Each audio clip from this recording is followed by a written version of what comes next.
গতকাল ক্রাউড ম্যানেজমেন্টের সময় সেনাবাহিনীর কতিপয় সদস্য তোমাদেরকে মারধর করেছে, এই ধরনের অভিযোগ আছে। আমরা সরকারের পক্ষ থেকে এর জন্য দুঃখ প্রকাশ করছি, ক্ষমা চাচ্ছি। আমি খালি একটা কথাই বলতে চাই,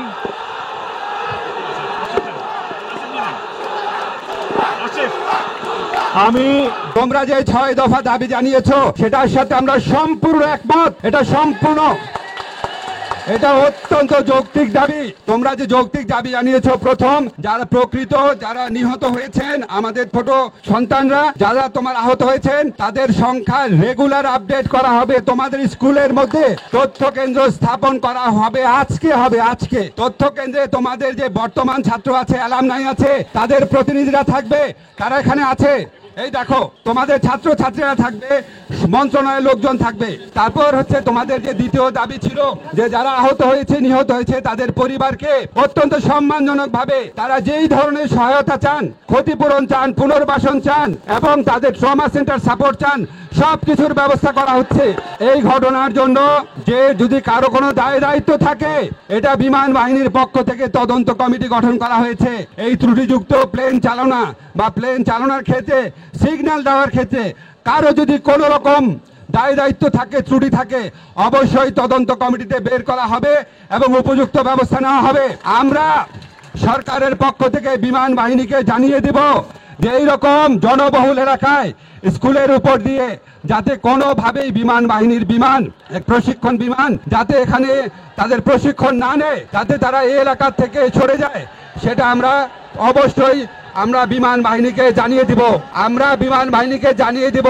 এটা কমার্শিয়াল প্লেন, এটা ভাবা কমার্শিয়াল প্লেন, আমরা বিমান বাহিনীকে জানিয়ে দিব। থার্ড হচ্ছে তোমাদের গতকাল ক্রাউড ম্যানেজমেন্টের সময় সেনাবাহিনীর কতিপয় সদস্য তোমাদেরকে মারধর করেছে, এই ধরনের অভিযোগ আছে।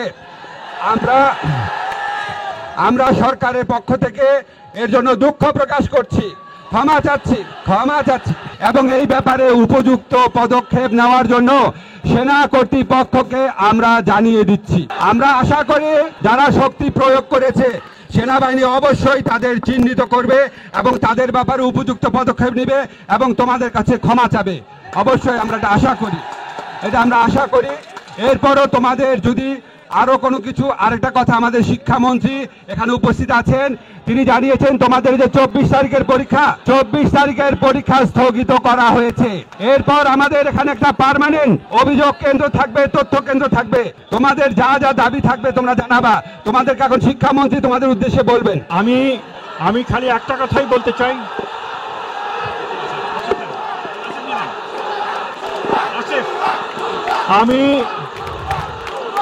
তোমাদের দাবির প্রেক্ষিতে 24 তারিখে পরীক্ষা পিছানো হয়েছে এবং যে সমস্ত পরিবারের সন্তান মারা গেছে তাদের জন্য কবরস্থানে আলাদাভাবে জায়গা দেওয়ার জন্য সরকার সিদ্ধান্ত নিয়েছেন। যে সমস্ত পরিবারের সন্তান মারা গেছে তাদের জন্য কবরস্থানে আলাদা জায়গা দেওয়ার তারা সিদ্ধান্ত নিয়েছেন। ধন্যবাদ।